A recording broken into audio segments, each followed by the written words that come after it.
Sebagai kuasa hukum daripada CSB ini terkait dengan penangkapan kemarin, seperti apa Abang melihat, Abang? Apakah Abang sudah mengetahui akan ada penangkapan seperti apa sebelumnya, Bang?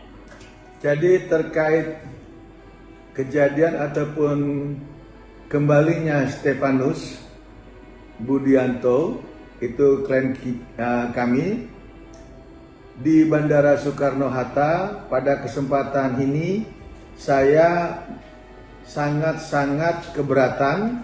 Karena kenapa?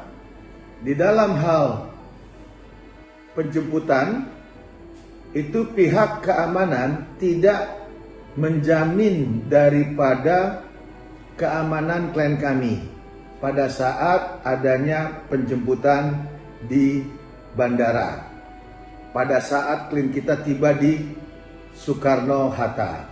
Kenapa demikian? Karena kita tahu sendiri bahwa Bandara Soekarno-Hatta itu adalah bandara internasional dan rawan kalau memang ada semacam kegaduhan yang ada di Bandara Soekarno-Hatta. Tetapi bukti terbalik kejadian tersebut, pihak pengamanan daripada bandara itu tidak menjaga keamanan klien kami sebagai tersangka yang harus dibawa langsung oleh pihak kepolisian ataupun Interpol ke Polda Metro Jaya. Di mana kita tahu ada beberapa orang kumpul-kumpul, terutama pihak Jessica Iskandar yang teriak-teriak tapi sambil merekam, dan diperburuk dengan perilaku ataupun tingkah laku ataupun attitude dari seorang yang bernama Vincent, itu dengan cara videokan bahkan menunjuk-nunjuk klien kita begitu dekatnya tanpa adanya sekat atau penjagaan untuk klien kami, seolah-olah klien kami itu merupakan penjahat kakap kelas besar. Padahal kalau kita lihat fakta peristiwa yang sesungguhnya, pada saat hari Rabu pagi jam 9 atau jam 10 pagi, pada saat pemeriksaan BAP pendampingan, tidak ada satu kata pun terkait kerugian 10 miliar ataupun terkait kerugian jumlah mobil yang diisukan, yang dikeluarkan selama ini ke pihak media ataupun kepada masyarakat Indonesia. Yang ini yang kita sangat sayangkan. Kok ada seorang yang bernama Jessica ataupun Vincent seenak-enaknya di Bandara Soekarno-Hatta teriak-teriak tanpa ada sekat, tanpa ada batas, seolah-olah ada pembiaran. Nah, ini yang kami sangat sayangkan yang bisa kami sampaikan pada kesempatan ini. Nah, Bang, terkait dengan pengamanan yang Abang maksud atau yang Abang inginkan itu seperti apa seharusnya, Bang? Seharusnya pada saat kelihatan ada gerombolan atau orang-orang yang menanti dan ada potensial membuat satu kegaduhan, pihak pengamanan itu punya jalur khusus sesungguhnya. Gitu loh, mempersiapkan bagian mana dia harus lalui, jalan mana dia, lorong mana dia harus lalui, sehingga tidak terdeteksi oleh pihak-pihak yang akan diduga melakukan satu kegaduhan. Dan ingat, pihak keamanan daripada bandara itu punya standar kok, punya SOP. Nah, Abang sendiri sebagai kuasa hukum apakah diberitahu pada saat klien Abang akan tiba di tanah air seperti itu, Bang? Kalau saya secara diberitahu oleh pihak yang namanya institusi, tidak. Saya kan sudah berkomunikasi terus dengan pihak Stefanus. Saya ini instan. Dari pihak ini, Gimana? dari pihak polisi tidak ada pemberitahuan. Tidak ada. Saya hanya diberitahukan nama Stefanus, makanya saya akan berkali-kali atau beberapa kali membuat cuplikan-cuplikan, membuat potongan-potongan statement-statement bahwa saya bilang minggu depan Stefanus akan datang. Itu di awal Selasa, kemungkinan jam 9 malam. Kan saya buat itu. Karena kita komunikasi dengan Stefanus. Oke, berarti tidak ada komunikasi dari polisi ya Pak? Tidak. Kita hanya diberitahu bahwa Stefanus sudah mendarat di Indonesia dengan selamat, puji Tuhan, di Jakarta, dan akan menuju ke Polda Metro Jaya. Lalu ditanya, kapan lebih bagus kita ini? Saya bilang, besok pagi saja, biarkan klien kami istirahat, biar dia lebih sehat, bisa lebih segar, sehingga nanti dalam saat pertanyaan, yaitu Rabu paginya, dia lebih bisa fokus untuk menjawab semua pertanyaan-pertanyaan yang dipertanyakan oleh pihak penyidik Polda Metro Jaya. Nah, berarti pada saat hari Rabu kemarin, pada saat pemeriksaan BAP, Abang sudah mendampingi klien Abang? Sudah, saya Dr. Toga Situmorang sudah menampingi klien kami Stefanus Budianto secara resmi di Polda Metro Jaya.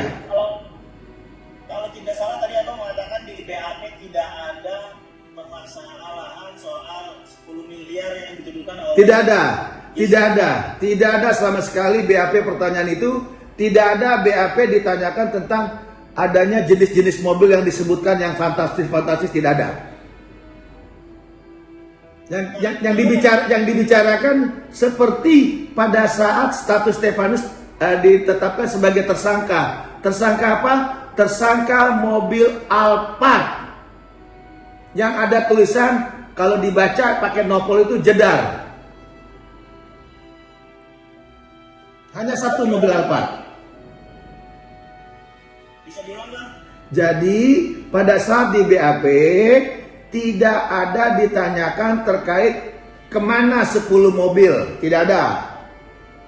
Yang ditanya hanya terkait mobil Alphard yang nomor polisinya bertuliskan 74 DAR.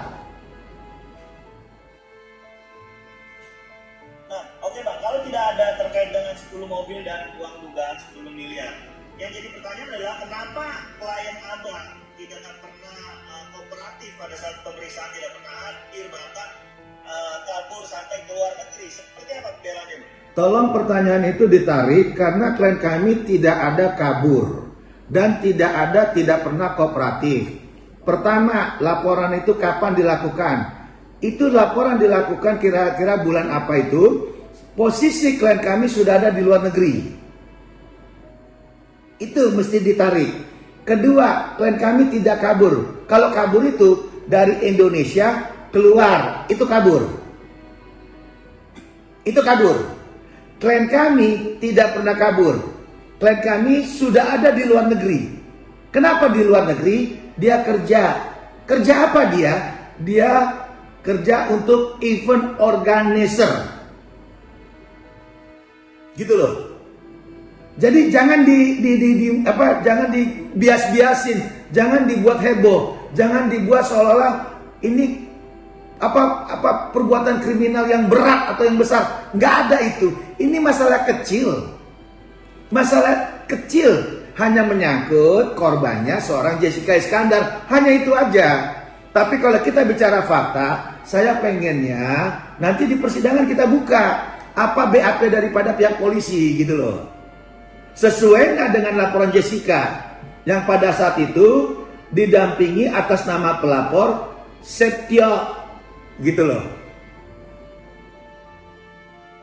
Nah, Bang, yang jadi pertanyaan adalah ketika polisi mengatakan klien Abang sudah beberapa kali melakukan perjalanan ke Singapura, bahkan ke Malaysia dan terakhir ke Bangkok. Apakah ketiga negara itu juga yang bersangkutan melakukan event organizer itu atau seperti apa Bang? Lah memang dia kerjanya event organizer. Kayak saya, Toga Situmorang, kerjanya sebagai pengacara. Kemarin saya masih di Jakarta. tapi malam ini saya sudah di Bali. Lalu hari Jumat saya di Surabaya, tapi pagi harinya saya sudah di Madiun. Lantas hari Selasanya saya sudah di Surabaya, hari Rabu saya sudah di Jakarta di Polda Metro. Malam ini saya sudah di Bali. Apa salahnya kalau kita kerja mobile? Kayak kita nggak pernah aja kerja mobile, itu kan tidak ada masalah. Gitu loh. Jadi karena klien kami dipanggil tidak datang, karena dipanggil itu kan suratnya kan disampaikan ke tempat saya, di tempat kantor kita. Ya kita bilang, kita kooperatif mohon maaf dan kami tidak bisa datang karena masih posisi di luar negeri. Dia tidak mungkin kembali ke Indonesia karena satu, dia kan ada terikat kontrak, jadi nggak mungkin bisa pergi seenak perutnya. Jangankan ke Polda Metro Jaya, dikata-katain aja untuk buat laporan ke polisi terkait pencemaran nama baik. Tempo kemarin ingat gak dulu setahun yang lalu, dia nggak bisa karena ada di luar negeri. Makanya kita masukin gugatan di PN Jakarta Selatan gitu loh. Nah, oke Pak, kalau tidak ada perihal 10 mobil dan uang yang 10 miliar, yang ditanyakan hanya soal perihal mobil Alphard yang platnya Jeddah, apakah kemungkinan mobil tersebut akan bisa dikembalikan atau seperti apa Pak? Kalau itu sudah bicara materi, kita tidak bahas materinya. Inti daripada pokok masalah, kemarin saya resmi sudah mendampingi di Polda Metro Jaya dan ada 35 atau 39 pertanyaan dari penyidik Polda Metro Jaya. Itu tidak ada kaitannya pertanyaan terkait mobil ataupun jumlah total nilai uang yang fantastis yang dikatakan 9 atau 10 miliar. Tidak ada itu. Saya bisa jamin tidak ada satu kata itu. Berapa jam Pak pemeriksaan? Pemeriksaan itu dimulai jam 10 pagi. Kita keluar dari pemeriksaan itu Polda kisaran jam 3-an lah, jam 3 tepat. Karena setelah saya keluar perut saya lapar, saya makan di Semanggi Garden sebelahnya itu loh, kantin-kantin di Polda. Nah Pak, pada saat pendampingan apa yang disampaikan oleh klien Abang pada Abang? Ya enggak, dia kooperatif, dia jawab semua pertanyaan polisi. Dia jawab semua. Apa mungkin yang disampaikan? Oh, kalau masalah pertemuan pertama, dia keberatan kenapa dia diteriak-teriakin di bandara. Kok seolah-olah ada pembiaran. Bang Togar, jangan dibuat seperti ini. Saya trauma. Saya seolah-olah kayak teroris, kayak gembong narkoba, kayak saya pelaku pembunuhan. Ini kan baru dugaan atas laporan orang yang namanya Septio. Bukan Jessica loh, laporan Septio. Ya, yang katanya ada 10 miliar, yang ada katanya 10 mobil atau berapa, ada mobil Mini Cooper, ada apa gitu loh. Kok kayak heboh sekali, bahkan banyak wartawan sampai diliput banyak gitu loh. Jadi dia kebingungan. Dia bukan penjahat besar, dia tidak penjahat yang menakutkan, dia hanya seorang Stefanus yang masih muda. Bukan penjahat yang jago karate, yang punya ilmu silat, bukan teroris gitu loh. Ini diliputnya terlalu heboh. Jangan diulang lagi kesalahan yang sama. Hormati presumption of innocence. Sudah cukup adanya dulu terkait masalah Jessica Mirna itu loh, yang masalah kopi cyanida. Jangan lagi. Mari kita hormati hak-hak orang lain. Hak Jessica kita hormati, hak klien kami sebagai tersangka hormati itu. Lalu kita juga menghormati bagian-bagian mana yang memang dilarang di negara ini. Satu, rumah sakit nggak boleh ribut. Kedua, tempat ibadah nggak boleh keluar-keluar atau bikin pes kompres. Ketiga, di tempat yang namanya aset negara macam kayak lapangan kapal terbang kan nggak boleh. Ayolah, kita sebagai negara hukum, kita sebagai anak bangsa taat atau tertib dong dengan aturan hukum. Percayakan proses ini kepada pihak kepolisian. Nah, pada kesempatan ini saya terima kasih kepada Interpol, kepada Bapak Kapolri, kepada Kapolda Metro Jaya, termasuk penyidik dan jajaran. Karena apa? Klien saya Stefanus telah tiba di Indonesia dan dia siap mempertanggungjawabkan atas laporan si Jessica Iskandar. Siap, kooperatif dia. Jadi udahlah, jangan lagi diumbar-umbar netizen bilang ya wajar lah marah 10 miliar. 10 miliar dari mana? Ayolah kita bicara jujur lah. Kita fokus kepada hukum. Dan tolong juga jangan kadang-kadang saya dibilang opa ini, itu juga nggak baik, menghina orang tua gitu loh. Emang Anda tuh siapa? Apa karena Anda muda? Hei, kamu tuh siapa, Vincent? Saya nih Togas Tumorang, Indonesia asli. Jadi nggak usah kau belagu Vincent gitu loh. Ya kan? Jangan begitu, jangan panggil-panggil saya opa, sudah ini, sudah jangan. Hormati hukum di Indonesia. Gitu loh, ya. Oke, Bang. Terakhir mungkin agenda proses hukum ke depannya seperti apa, Bang? Kita tunggu nanti rilis daripada Polda Metro Jaya terkait kedatangan klien kita di Polda dan telah dilakukan pemeriksaan ataupun BAP kan itu. Nah nanti biar Polda Metro Jaya melalui humasnya yang akan mengekspos. Nanti di situ kelihatan apa cerita sesungguhnya. Kapan, Bang? Lah tanya Polda Metro dong, bukan ke saya. Saya kan pengacaranya Stefanus. Belum, kan baru semalam pulangnya, kemarin malam. Oke, terakhir Bang, apa yang ingin Abang sampaikan? Yang saya hargakan, yang saya sampaikan adalah kita menghormati azas presumption of innocence. Mari kita ikutin aturan hukum yang berlaku. Ikutin proses yang ada. Polisi telah bekerja maksimal. Jangan lagi membuat surat-surat, membuat lagi press conference, membuat statement-statement yang membias. Apalagi bersurat kepada Pak Joko Widodo, kepada Pak Kapolri. Nah, sekarang klien kami sudah ada di Polda Metro Jaya.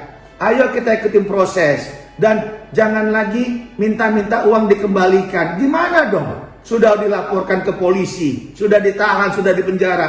Di penjaranya udah, masa uang minta kembali? Di mana itu akal sehat kita di mana coba? Di mana akal sehatnya? Jadi mulai hari ini tolong jangan lagi membuat statement-statement yang enggak, hormati proses penyidikan di pihak penyidik Polda Metro Jaya. Semoga ini cepat bisa dibawa ke persidangan. Intinya klien kami sudah ditahan di Polda Metro. Oke, cukup, Bang. Ya, thank you.